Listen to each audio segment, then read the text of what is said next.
Hello my dear friends and family, I'm Operator Starsky with fresh updates on the Russian terrorists having yet another week of Ukrainian fireworks inside their very own backyard. Our drones have been very busy over the past week with some of the most massive drone incursions into the Russian airspace recorded this year. So today we'll talk through the most recent UFO sightings coming from Rostov, Ryazan, Saratov, Bryansk, Kursk, Belgorod, Moscow Oblast, and that lovely warm spot on the Black Sea called Tuapse oil terminal. If I miss anything, it's only because the list of Russian oopsies keeps growing faster than their excuses. My dear friends, this is the Frontline Focus. Let's roll. So first, the big one on the coast, Tuapse oil terminal, Russia's key port for moving its precious dino juice that got a visit from Ukrainian long-range drones this weekend. Fires and damage were reported, at least one ship hit, and a lot of panicked Telegram channels learning new words like de-energized. Some of the local spies gossiped that the damage might be actually much higher. We're talking fires at Small Ship Nord and 4 tankers, Polex, Chai, Coastbuster and Saturn. And add to that the demolition of the oil loading facilities and you will understand why I had my ice cream yesterday. Now to the Moscow region where the lights went out and the Russian excuses turned on. From late October into the morning of November 1st, there was a massive waves of drones. Residents in Zhukovsky filmed city streets in complete darkness, while reports pointed to a fire at the Vladimirskaya substation, one of the big valves feeding electricity into the terror Russian capital's energy ring. Generally that night the sky over Russia looked like a firefly festival. Their own defense ministry bragged about shooting down drones across 10 regions, including Moscow, Belgorod, Voronezh, Rostov, Ryazan, Kursk, Tula, Lipetsk and Kaluga, which between us usually means a lot were indeed intercepted with their very own substations and oil refineries. Now let's zoom into those regions, shall we? Overnight into November 3rd, Ukrainian drones struck the Saratov oil refinery. Again, we're talking about the Rosneft's old workhorse located just across the river from Engels Air Base. And I must say, this autumn it's becoming a regular guest on our Refinery of the Day show.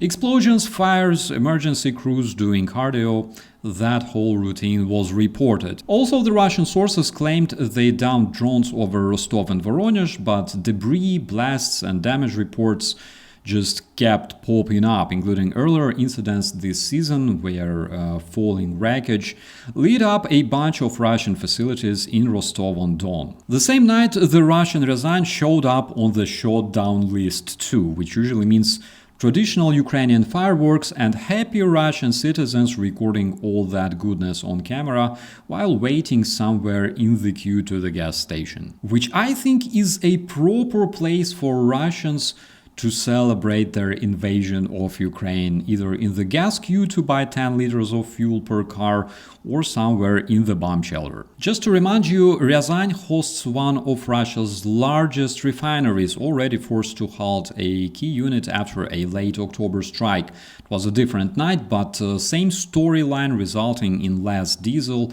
and more crying. Also on 31st of October, Ukraine's Navy confirmed Neptune strikes on energy infrastructure feeding Russia's military industries and terrorist units, specifically Bryansk and Oryol facilities. You know, I can almost anticipate more faces like this emerging in the Russian Telegram space very, very soon. Around the same time frame, there were electrical substations hit in Kursk and Lipetsk. Video proofs of fires and outages were generously shared with us by the happy Russian citizens. And this is the exact kind of reverse pressure we expect and like. Russia tries to freeze Ukraine, and Ukraine answers by turning off the extension cords to their own militarized regions. Happy Russians record this on camera and make us happy as well. My dear comrades, be proud to suffer for Putin's war. Your mighty Tsar is very grateful for your sacrifice. By the way, starting this winter, fresh hamsters can be purchased in your closest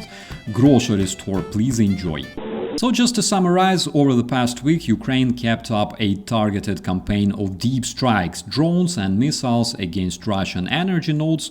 We're talking substations, heating and power plants and so on, and also refineries and ports that feed the Russian war. We saw Tuapse burning, Saratov refinery hit one more time, Moscow Oblast enjoying blackouts, Neptune strikes on Bryansk and Oriol energy grid, and also documented hits on Kursk and Lipetsk substations.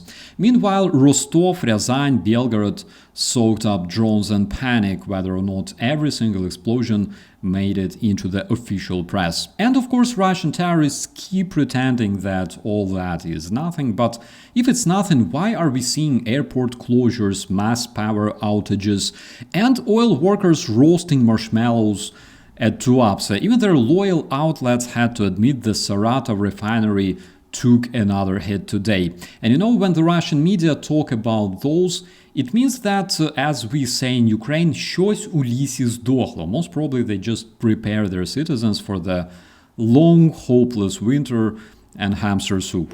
Now, switching to the situation in Pokrovsk, because already last week we could hear numerous Russian statements on the highest level on basically taking full control of the settlement, which, let's be honest, keeps repeating almost every week for nearly a year. So according to ISW's most recent assessments, the Russian terrorists have thrown almost everything at Pokrovsk at this point. They've concentrated heavy forces, they stepped up their assaults around the town, especially from the southeast, and the terror Russian leadership even reportedly demanded that the town be seized by mid-November. Before that, Kremlin demanded the town to be seized by mid-October, and so on. However, despite all the noise, the ISW says the invaders are still unlikely to immediately collapse the pocket around Pokrovsk. They are making incremental advance, that's of course true, and also the number of FPVs in the area is absolutely shocking. But the fact is, Ukrainian defenders also use plenty of FPVs to deflect Russian attacks and burn more Russian tanks, donkeys, and whatever is left from their vehicle stockpile. In late October, it was estimated that the Russian invaders concentrated more than 11,000 personnel around Pokrovsk, the town with population of 7,000 people as of January 2025. And they still cannot take it. You might be impressed to learn that the population of Pokrovsk is 10 times smaller than the population of Bakhmut. That's just so you could understand the full scale of Russian cope in 2025. The Russians are literally forced to burn more men than the population of the settlement that they're trying to acquire for such a long time. And of course, because this tiny town has such a great symbolic meaning to the Russian invaders, of course the Russian media act like it's Berlin or Brussels. And that's the biggest cringe of all this Russian war. You press tens of thousands of troops, you chase a small target, you suffer enormous losses, and you still don't get the win you were bragging about in your media through your talking heads like Peskov or Putin, etc. And there's one more thing that we should remember, is that Putin receives fake updates from his generals, and that is why he brags about this great Russian success in the media. At the same time, they're still failing to take a town as big as 15 square miles. So, my dear friends, that's the realistic update on Pokrovsk, where Ukrainian defenders are facing an enormous pressure at this point, but they keep fighting smart. At the same time, the Russians keep screaming that they won, while the fight continues for more than a year already. So with that, my dear friends and family, I wish you all a beautiful day, stay sharp, stay informed, and keep supporting Ukrainian defenders.